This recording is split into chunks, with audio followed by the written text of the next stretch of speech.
नमस्कार, स्वागत है आपका आपके सितारे में। मैं हूं आपके साथ प्रशांत कटारिया। क्या आपको रात सोते समय बुरे सपने आते हैं? क्या आपको उन सपनों का सच होने का डर सताता है? तो आज आचार्य जी बताएंगे डरावने सपनों का रहस्य, और ये सब हम जानेंगे हमारे आज के महाउपाय में, और साथ ही आपको बताएंगे आज का राशिफल। तो फिर शुरू करते हैं आपके सितारे।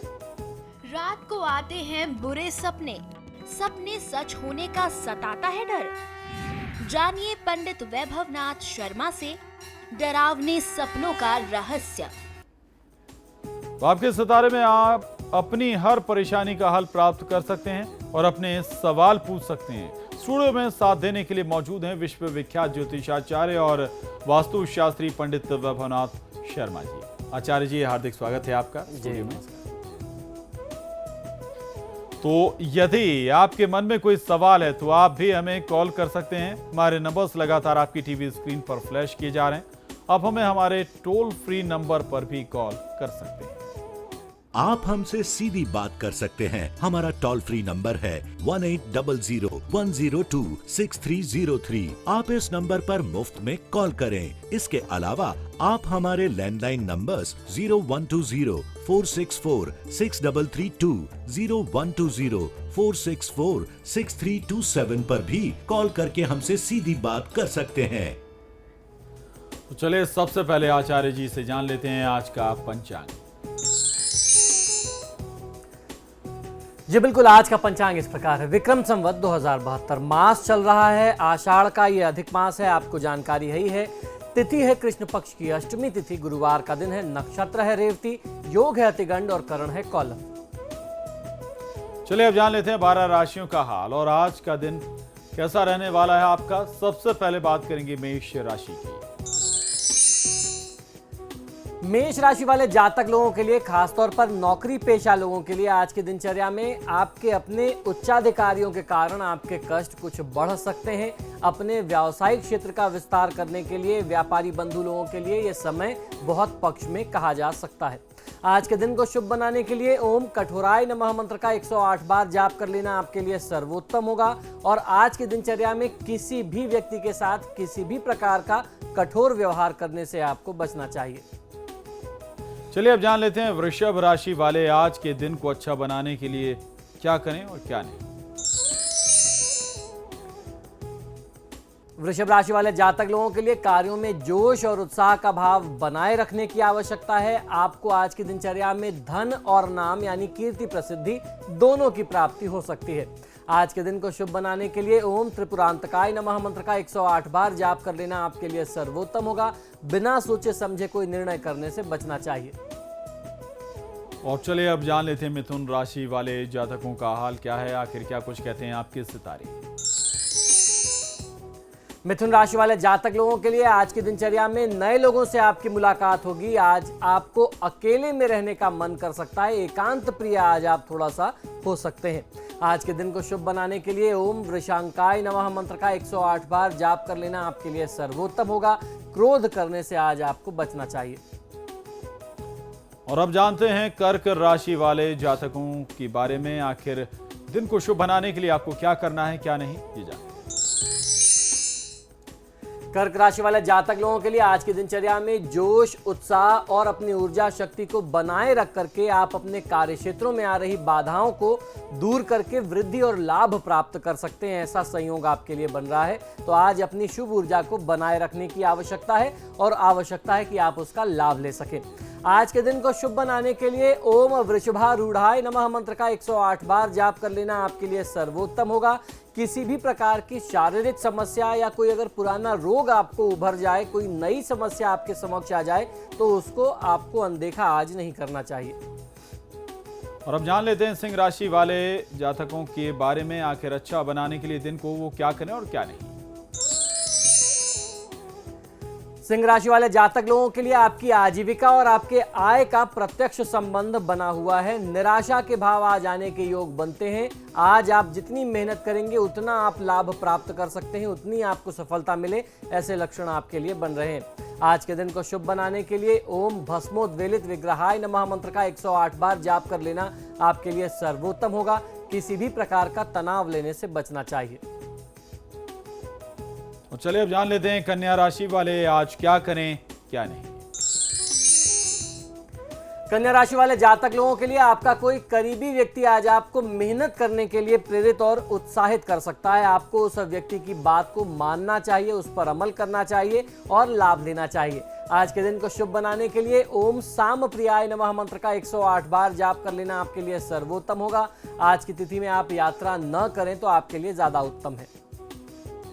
यहाँ तो आपने कुछ राशियों का हाल जाना, और इस बीच हमारे साथ एक दर्शक जुड़ गई हैं, नीलम जी जुड़ी हैं।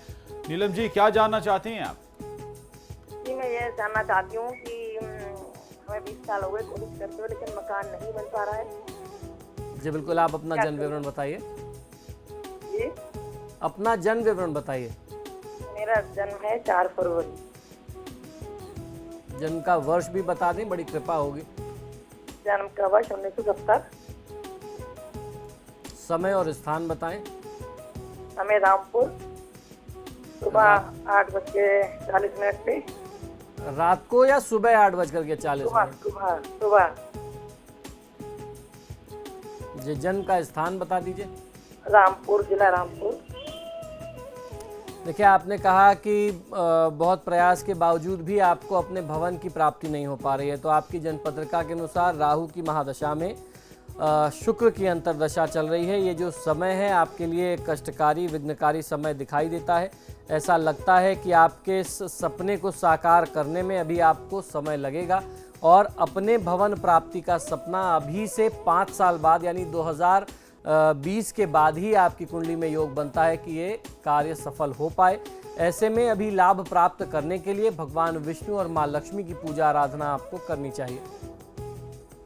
और चलिए हमारे साथ एक और दर्शक जुड़ रहे हैं, अमन जुड़ रहे हैं इटावा से। अमन जी, क्या जानना चाहते हैं? हेलो सर, मैं ये जानना चाहता हूँ, मेरा नाम अमन गुप्ता है, मेरी जन्म तिथि है 26 जुलाई 1995 जी, और जन्म हुआ है इटावा जिला में जी, शाम के 6:32 से जी। और मैं ये जानना चाहता हूँ सर कि मेरी नौकरी लगेगी या नहीं लगेगी। जी बिल्कुल, देखिए आपकी जन्म पत्रिका के अनुसार शनि की महादशा में चंद्रमा की अंतर्दशा है। इस दौरान यदि आप प्रयास करते हैं तो नौकरी प्राप्ति के योग आपके लिए बहुत अच्छे बनते हैं। सरकारी नौकरी में, सरकारी विभागों में आपको नौकरी मिले ना मिले, प्राइवेट सेक्टर्स में इस दौरान आपको प्रयास करने पर नौकरी बहुत अच्छी मिल सकती है। और अगर अभी आप चूक गए तो मैं ये समझता हूँ कि अगस्त के बाद से लेकर के, यानी अगस्त 2015 से लेकर के सितंबर 2016 तक आपको फिर भटकना पड़ेगा। तो आपको अपने प्रयासों में थोड़ी और सक्रियता लाने की आवश्यकता है, और इस समय को देखते हुए भगवान श्री हनुमान की पूजा आराधना आपके लिए सर्वोत्तम फलित होगी। चलिए प्रदीप हमारे साथ जुड़े हैं मुजफ्फरनगर से। प्रदीप जी, क्या क्वेरी है आपकी? क्या जानना चाहते हैं प्रदीप? मैं अपने बेटे के बारे में जानना चाहता हूँ पंडित जी। जी बताइए, बताइए बेटे का जन्म विवरण बताइए। 29 सितंबर जी,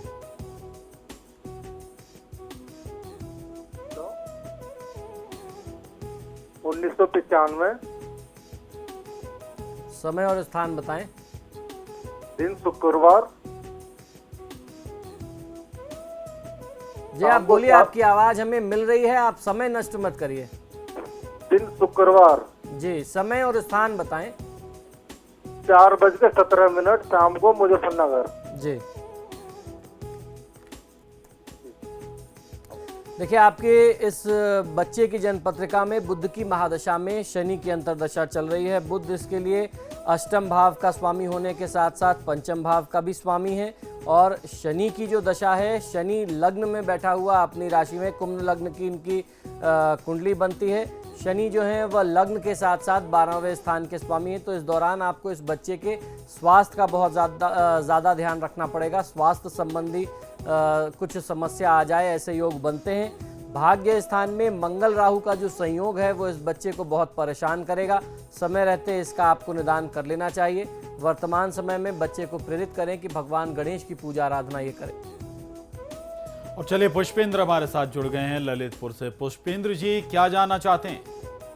जी पंडित जी, मैं जो भी काम करता हूँ उसमें सक्सेस नहीं मिलती है और नौकरी भी नहीं लग रही है। जी बिल्कुल, आप अपना जन्म विवरण बताइए। जी 27/5/1989 12:50 AM। जी सुबह का है। जी जी, जन्म का स्थान बता दें।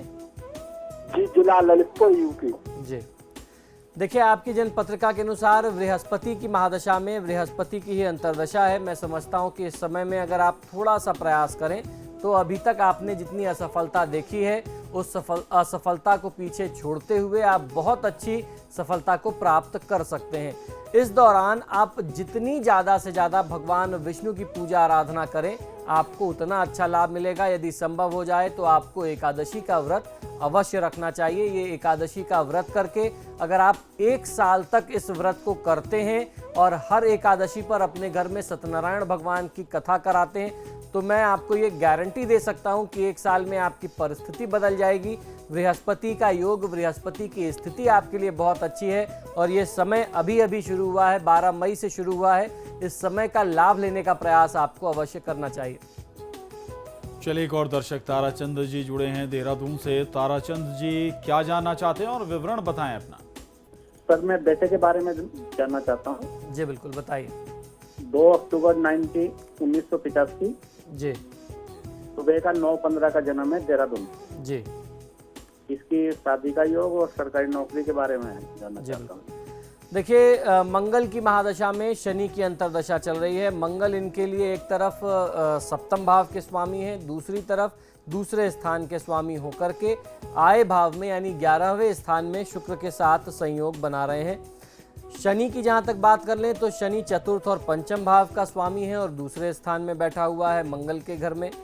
सप्तम स्थान में राहु चंद्रमा का संयोग इनके लिए दाम्पत्य जीवन में नाना प्रकार के विघ्न और बाधा लेकर के आएगा। आपका दूसरा प्रश्न था कि इनको सरकारी नौकरी के योग कब तक बनेंगे। सरकारी नौकरी का योग बहुत अच्छा नहीं है, प्राइवेट सेक्टर्स में प्रयास करेंगे तो सफलता मिलेगी। रही बात विवाह की तो विवाह में अभी विलंब भी दिखाई देता है और दाम्पत्य जीवन में विघ्न की भी स्थिति है क्योंकि सप्तम भाव में राहु चंद्रमा का संयोग है।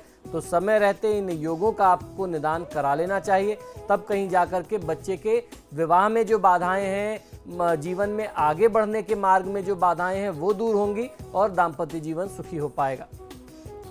तो जो उपाय बताए गए उनका इस्तेमाल करें, उनका उपयोग करें और उसी तरह से करें तो जरूर आपको लाभ मिलेगा। फिलहाल यहाँ रुकेंगे एक छोटे से ब्रेक के लिए। ब्रेक के बाद जानेंगे बाकी बची राशियों का हाल और आज का महाउपाय।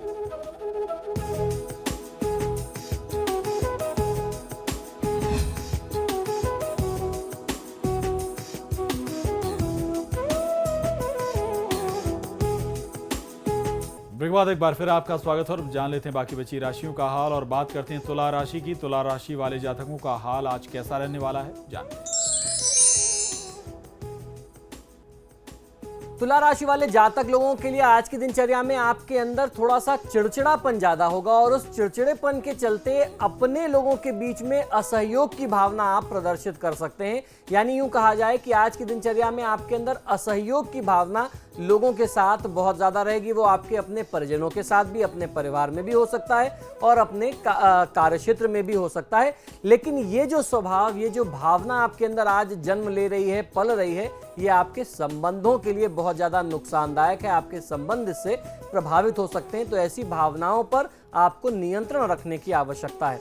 आज के दिन को शुभ बनाने के लिए ओम स्वरमयाय नमः मंत्र का 108 बार जाप कर लेना आपके लिए सर्वोत्तम होगा। निवेश के दृष्टिकोण से आज का दिन बहुत अच्छा नहीं है, तो इन्वेस्टमेंट से बचना चाहिए।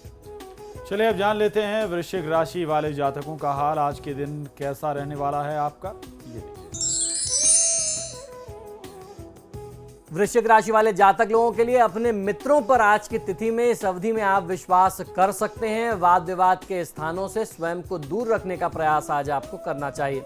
आज के दिन को शुभ बनाने के लिए ओम त्रयी मूर्तये नमः मंत्र का 108 बार जाप कर लेना आपके लिए सर्वोत्तम होगा। और अगर आप कोई नया अनुबंध, नया एग्रीमेंट या कोई कॉन्ट्रैक्ट साइन करने जा रहे हैं तो बिना सोचे समझे, बिना पढ़े लिखे किसी भी दस्तावेज पर, किसी भी कागजी दस्तावेज पर आपको कोई साइन नहीं करना चाहिए। कोई ऐसा अनुबंध आज मत करिए। और हम जान लेते हैं धनु राशि वाले आज के दिन को शुभ बनाने के लिए क्या करें और क्या नहीं। धनु राशि वाले जातक लोगों के लिए आज की दिनचर्या में पुराने संबंधों को निभाने के लिए, उनको समय देने के लिए आज का दिन, आज की तिथि बहुत अनुकूल नहीं बनती है। तो पुराने संबंधों, पुराने रिश्तों को आज उन्हीं के जगह पर छोड़ करके आगे बढ़ना चाहिए। अपने भविष्य के बारे में सोचिए। उन संबंधों को निभाने के लिए आपको दूसरे अवसर भी जीवन में बहुत मिलेंगे। मित्रों के साथ आज घूमने फिरने का अवसर प्राप्त हो सकता है। आज के दिन को शुभ बनाने के लिए ओम अनीश्वराय नमः मंत्र का 108 बार जाप कर लेना आपके लिए सर्वोत्तम होगा। आज के दिन में ऐसा किसी के साथ कोई व्यवहार ना करें जिससे किसी के दिल को, किसी की भावना को ठेस पहुंचे। और अब जान लेते हैं मकर राशि वाले जातकों के सितारे आज क्या कह रहे हैं, उन्हें आज क्या करना चाहिए, क्या नहीं करना चाहिए। मकर राशि वाले जातक लोगों को आज की दिनचर्या में अपनी आर्थिक योजना यानी फाइनेंशियल प्लानिंग करके आगे बढ़ने की आवश्यकता है। परिस्थितियां जितनी आसान जैसी ठीक आपको लग रही हैं वैसी बिल्कुल भी नहीं है। तो अपनी वास्तविक स्थिति को, अपनी आर्थिक स्थिति को समझते हुए कोई भी नीति निर्धारण या कोई भी योजना आपको बनानी चाहिए। आज के दिन को शुभ बनाने के लिए ओम सर्वज्ञाय नमः मंत्र का 108 बार जाप कर लेना आपके लिए सर्वोत्तम होगा। आज की दिनचर्या में आप तनाव लेने से बचें तो आपके लिए ज्यादा उत्तम है। जान लेते हैं कुंभ राशि वाले जातकों का हाल, आखिर उन्हें क्या करना चाहिए, क्या नहीं। कुंभ राशि वाले जातक लोगों को, खासतौर पर नौकरी पेशा लोगों को, जो लोग नई नौकरी के लिए प्रयास कर रहे थे या जो अभी तक बेरोजगार हैं और काफी समय से प्रयासरत थे, आज किसी नए जॉब का ऑफर, कोई नया प्रस्ताव आपको प्राप्त हो सकता है। जो लोग पहले से नौकरी में हैं, वर्तमान में काम कर रहे हैं, कार्यरत हैं, आज अपने कार्यक्षेत्र में अपने उच्चाधिकारियों से किसी भी प्रकार के सहयोग की अपेक्षा न करें। जो कुछ भी करना है अपनी पूरी निष्ठा और अपनी पूरी क्षमता पर आपको विश्वास रखते हुए करना चाहिए। आज के दिन को शुभ बनाने के लिए ओम परमात्मने नमः मंत्र का 108 बार जाप कर लेना आपके लिए सर्वोत्तम होगा। किसी भी व्यक्ति के साथ आप कोई वाद विवाद ना करें और कटु वचन बोलने से बचना है। और अब जान लेते हैं मीन राशि वाले जातकों का हाल, आखिर उनके लिए क्या कुछ कहते हैं उनके सितारे। मीन राशि वाले जातक लोगों के लिए आज की दिनचर्या में किसी बात को लेकर के आज आप बहुत ज्यादा क्रोधित हो सकते हैं। आपको बहुत गुस्सा आ सकता है जो आपके लिए बिल्कुल भी ठीक नहीं है।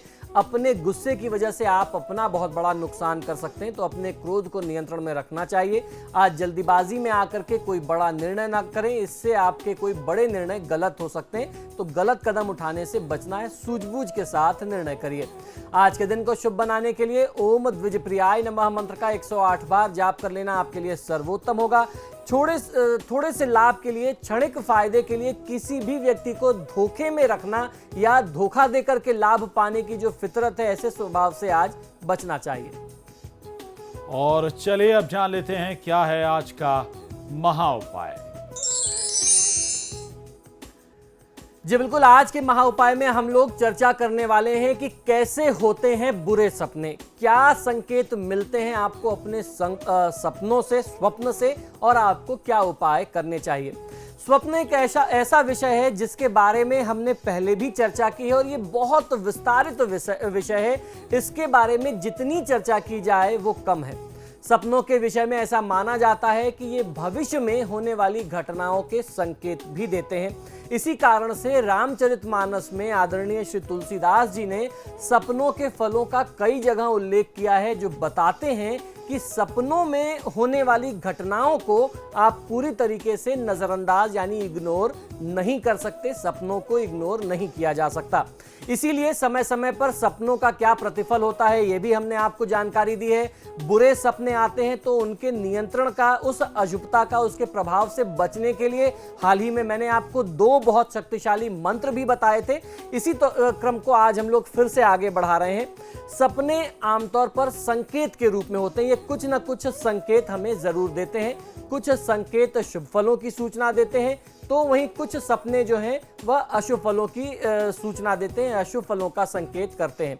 आज हम लोग कुछ सपनों के बारे में चर्चा करने जा रहे हैं। ये ऐसे सपने हैं जो आम जन सबसे ज्यादा देखते हैं, यानी इनसे जुड़े हुए प्रश्न किसी भी ज्योतिषी से या किसी भी धर्मज्ञ से सबसे ज्यादा पूछे जाते हैं। ऐसे ही 2-3 सपनों के बारे में हम लोग चर्चा करने जा रहे हैं। और इन सपनों को जो सबसे ज्यादा देखे जाते हैं, लोगों को ऐसे ख्वाब बहुत ज्यादा आते हैं इनके जो प्रभाव होते हैं, ये जो इनके फल होते हैं, ये अक्सर अशुभ ही होते हैं। इनका प्रभाव जो है सबसे ज्यादा नुकसानदायी माना जाता है।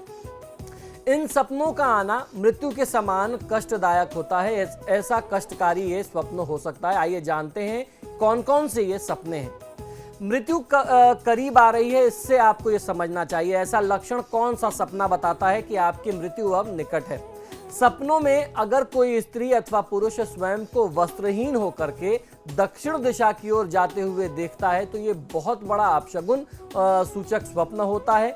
यह स्वप्न आयु में कमी का संकेत अर्थात मृत्यु के करीब आने की सूचना देता है। ऐसा इससे अर्थ समझना चाहिए और आपको प्रार्थना करनी चाहिए, ईश्वर से आपको दुआ करनी चाहिए कि कभी भी आपको ऐसे सपने ना आए। और ऐसे सपने में अपने हाथ पैर अगर आप टेढ़े देखते हैं, अपना अंग भंग देखते हैं, यानी अपने शरीर का कोई हिस्सा कटा फटा या एक्सीडेंट हुआ देखते हैं, अपने साथ दुर्घटना देखते हैं, तो ऐसा सपना देखना भी अशुभ फलदायी स्वप्न ही माना जाता है।